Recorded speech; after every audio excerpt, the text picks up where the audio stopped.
কমছে, ভালো লাগতেছে। তবে ওয়েটটাই কমাতে চাইছিলাম, আমার এত খুশি লাগতেছে যে মানে কি বলবো, এটা আমি ছোট থেকেই এরকম, কিন্তু মানে এত বেশি খুশি লাগতেছে বলা।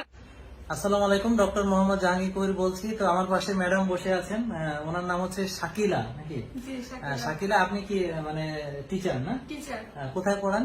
আমি ফুলগাজী শিশু নিকেতন, এটা একটা আমাদের এলাকার স্কুল, প্রাইভেট পড়াই। তো আপনি এই পর্যন্ত উনি কোথায় 8 কেজি না? এটা বলে নাই কেউ?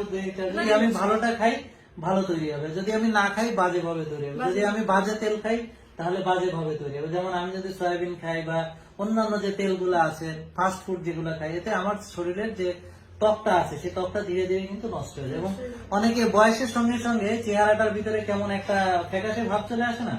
কিন্তু ওর কিন্তু এখন চেহারাটা মনে হচ্ছে যে আগের চেয়ে অনেক গ্লেজ করতেছে। এটা আপনি বলছিলেন যে আমরা বংশগত মোটা, হ্যাঁ? তো এখন আল্লাহ দিলে বংশ মোটা, এখন হ্যাঁ সেটাই। এখন হচ্ছে যে আমরা যদি আমাদের ভেতরে জমে থাকা যে শক্তি, হ্যাঁ, যেটা চর্বি, যেটা তেল, যেটা জমে আছে, সেটাকেই যদি আমি ফুয়েল হিসেবে জ্বালানি হিসেবে ব্যবহার করতে পারি, ফ্যাটটা বার্ন হবে। তখন আমরা না দুর্বল হব, না আমার স্কিন লুজ হবে, আমার আরো স্কিন টাইট হবে, আমার চুল পড়বে না, বরং চুল আরো গজাবে, হ্যাঁ, এবং আমি আরো শক্তিশালী হব। এটা হচ্ছে আসল কথা। সোজা কথা হচ্ছে আজকের স্লোগান হচ্ছে ওজন কমানো কোনো বিষয় না। ঠিক আছে, ধন্যবাদ আপনাকে, অনেক ধন্যবাদ আপনাদেরকে। আসসালামু আলাইকুম।